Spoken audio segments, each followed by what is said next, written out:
I just want to say, Gavin, that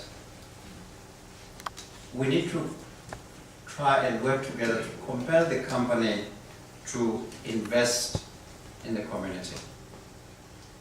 We need to work together, and I've said this before and I want to say it in this gathering. We must mobilize support for the workers in this country. Not just the platinum workers, just the working class, because they continue to be exploited, they continue to be oppressed, even by the conditions under which they work.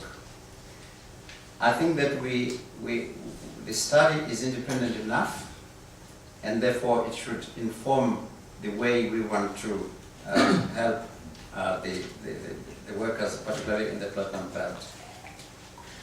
Before I've said to my own church, we need to disinvest from the mining companies because they're not doing much to improve the lot of the workers. I think it's about time that we take this struggle now broader and say we must boycott all products that come from the mining areas.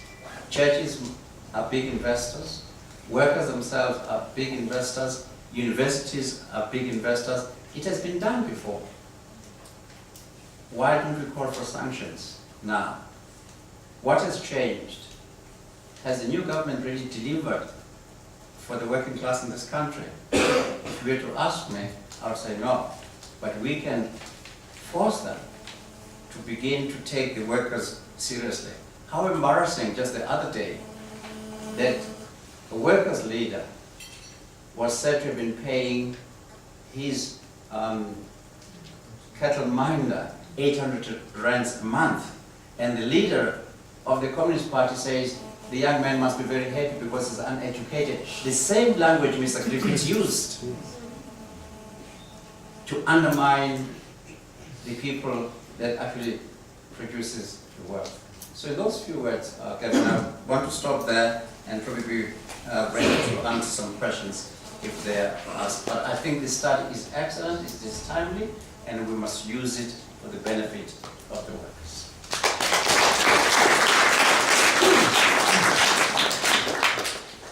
Thank you very much, Bishop Joe. So just before we move to questions and answers, and really keeping in with the vein of Bishop Joe's contribution, I'd like to ask Trevor Ngwani to the front just to say a few words on behalf of the Gauteng Miners Support Committee. Trevor. Amandla. Away, Joe. Amandla. Away, Joe. Thank you very much. Well, if there is one thing this strike has done, I know a strike is a difficult thing, especially for workers, but it has revived the spirit of solidarity in this country. Because many people are refusing to stand aside and watch the bosses starve the workers into submission. Yeah. Organizations, churches, individuals have decided to actually do something practical to strengthen the strike. We have food donations, money donations, all aimed at helping the families of the mine workers. As you know, research shows that one miner on average looks after about 10 people.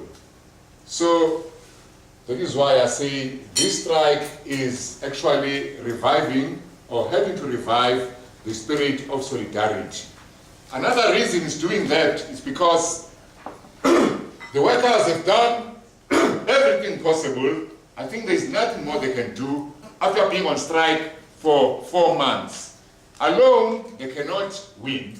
They need the support of other workers, of other trade unions, of society as a whole. But among ourselves here, we can do one small thing, which is to actually contribute something, in kind, food, also money, to actually help sustain the families and the miners on strike. In your little folder, there is a media release. You can look. It's a call for humanitarian support to families in the platinum mining region. And it has a list of people who endorsed this call, including bishops, professors, and people like that. And then also well, good people like that. And then it also tells us where we can drop. We've got food depots where you can drop off any food donations that you might have. And we also have a banking account of the Marikana Support Campaign, the Human Rights Trust, where you can actually, put your donation. I think it's most important that we actually practically show the bosses, on whose side we stand. So the Strike Support Committee in Gauteng has been doing this work for a long time, since the strike started, but it was formed actually to support the move by NUMSA, because they had this great march on March 19, and then we felt that maybe we need to support the platinum strike. And many of the efforts, of our efforts have borne fruit. For example, we now have Gift of the Givers. Gift of the Givers have got experience in channeling logistics, such a big rescue mission. So we are putting all our food and our money into the Gift of the Gifts hands so that they can actually distribute. And then for today, all of us here, we can, make a small gesture, a practical gesture by, I'm going to circulate a bowl where you can put in a few rand that you might spare today. Now, these bowls, they are not begging bowls for the starving children of Africa, no. Putting money here is an act of solidarity. It's to stand on the side of the workers, to refuse that the bosses should starve these miners to death. So please donate generously. And then the Strike Support Committee meets every fortnight. Our next meeting is on Sunday, the 15th of June at 11 o'clock in this very room. So you can come here, you can volunteer, you can open up a food depot in your company, in your organization, in your school or university. So thank you very much. I will certainly starting with the meeting.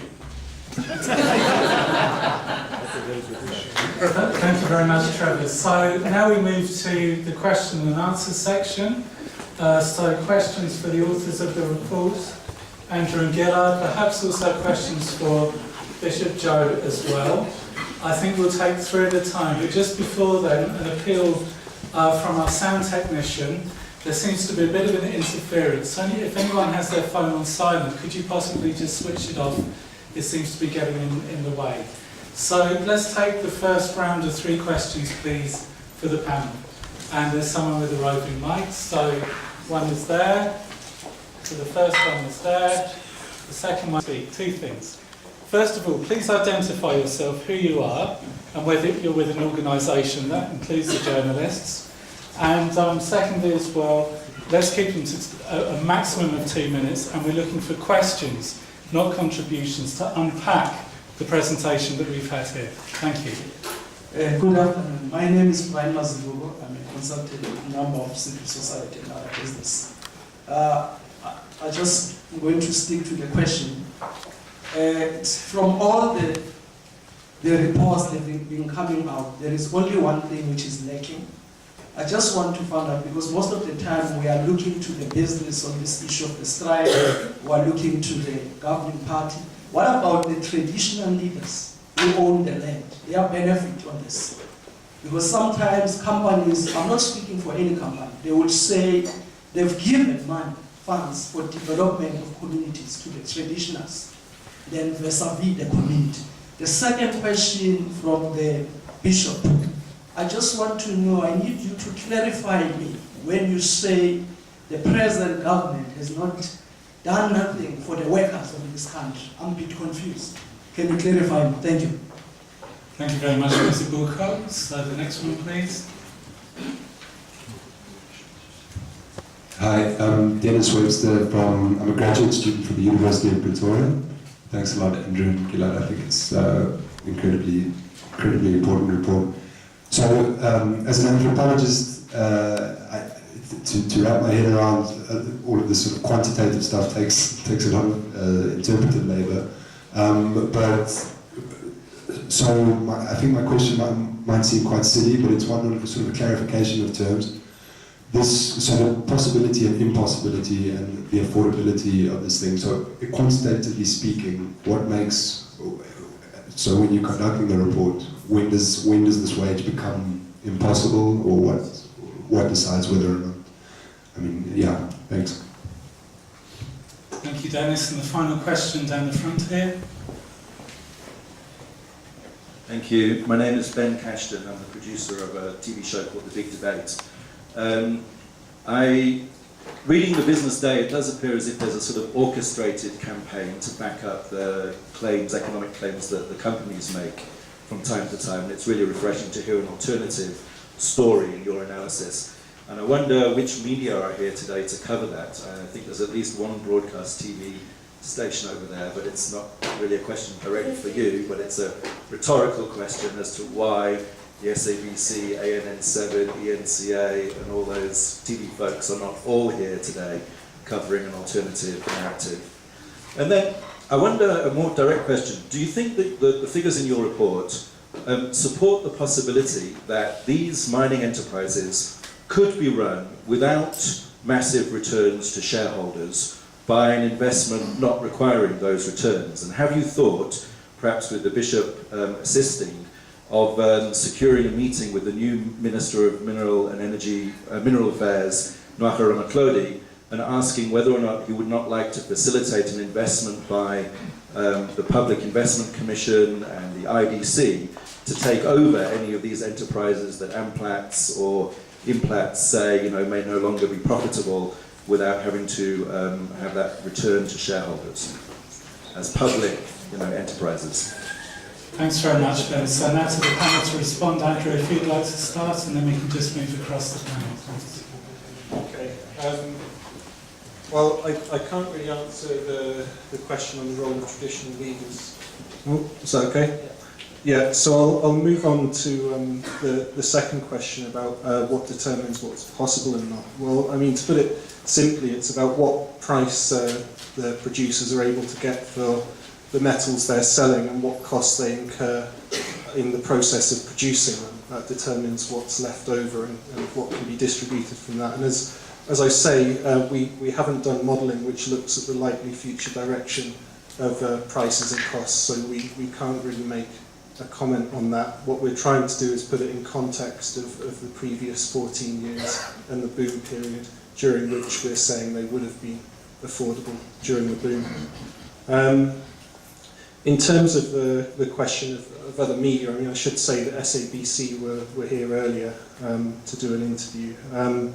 But this issue about could a mining industry be run on lower returns? Well, I mean, I'd probably divert over to the ANC Commission report, the SIMS report, Strategic Interventions in the Mining Industry, which makes the case for this.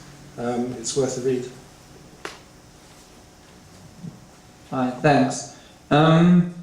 Again, the role of traditional leaders is one of the many things which is not covered and which would be interesting to pursue further research on. With regards to the question of possible and impossible, I support Andrew's response. In the context of this report, the approach was taken to say, if we look backwards and pose the past as a counterfactual to the future, which is a fraught exercise, acknowledging that the future might not exactly replicate the past. What does the past tell us about affordability? So if we use the example of Amplats to try and clarify, just in case I wasn't clear enough, the costs of demands are in excess of what they would be if it was just inflationary, are 5.5 billion. Okay. Now, if we look backwards and say, over an average 4 years of the last 14, what does 5.5 billion mean? It's just a number, right? How do we situate 5.5 billion in terms of the past? Well, what we see is that 5.5 billion in terms of an average 4-year period of the past 14 years amounts to a fifth of the money distributed to shareholders. Okay? So if using that as a counterfactual, and this is not it's not a proclamation on the future, but if this excess, this 5.5 billion, equals a fifth of the distributions over an average 4-year period. For Implats, I think it's 21%, and for Lonmin it is 55%. So for Lonmin it obviously incurs is a much greater cost. Then we say, hold on a second, all companies have to distribute funds to their shareholders. So how do we get a sense of whether the distribution to the shareholders is excessive? Okay, right? So we get a sense, and again, it's a provisional sense, by saying, okay, what if we say the distribution to shareholders is greater than the national average, which Andrew showed us? How much greater? And we quantified that. And then we said, okay, so what does this 5.5 in the case of Amplats mean in terms of this excess, right? And we saw that it's about a third or 2/5 of that excess above what was given on average. This 5.5 was about 2/5 of that. So in our hypothetical, if you had 5.5 billion less on an average 4-year period, which was given to shareholders, you'd still be well above the national average. Okay? In the case of Lonmin, that's not true. If they distributed, if they, in our hypothetical, gave that amount on a 4-year period, it would take, and it came only out of the dividends, it would mean they were under the national average, quite considerably so. The one thing I didn't say is that beyond the difficulty of the backwards versus forwards looking, there's also the difficulty of trying to compare wages with shareholder distributions. Okay? The dividends are, it's what in economics you would call lumpy. They get paid out during profitable years and they don't get paid out during the less profitable years. Whereas wages are a constant cash cost. Right? So it's not a straightforward calculus to say, okay, well, you just don't give shareholders a little bit and you give wages a little bit more and all kind of equals out. Okay? You would have to think very carefully about how you build in mechanisms to ensure that these, what happens during legitimate downturn years, as we've had now, in which shareholders are actually getting very little. So this kind of backwards-looking calculus is one thing to be wary of, and the quantification between dividends and wages is also something to be wary of. But what we try to do is give an indicative notion of trying to compare these wages with like past profitability. I hope that clarified that.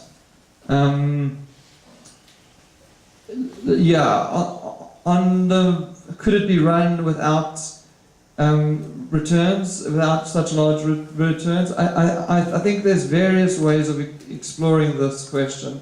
The one is through like government having equity stakes in the corporations. The one is through what a extra tax when returns exceed a certain level, it is taxed. The equity stake could be an entire stake, which is nationalization, or like a state like owned company which takes over like marginal shops, or there could be some form of joint ventures. This is not a question on which I and we are not experts in platinum and in mining, and I think there are like people, if Gavin or Paul Jordan, who advised us on some issues, would be much like better qualified to speak to issues like that.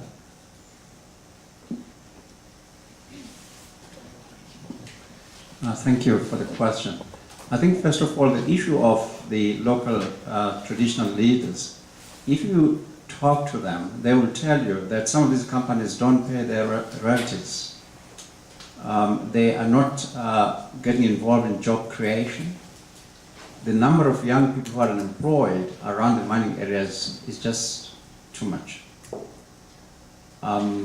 So some companies, according to our research in the Benchmarks Foundation, they pay people who actually have nothing to do with the community development in the areas where the companies are extracting the minerals.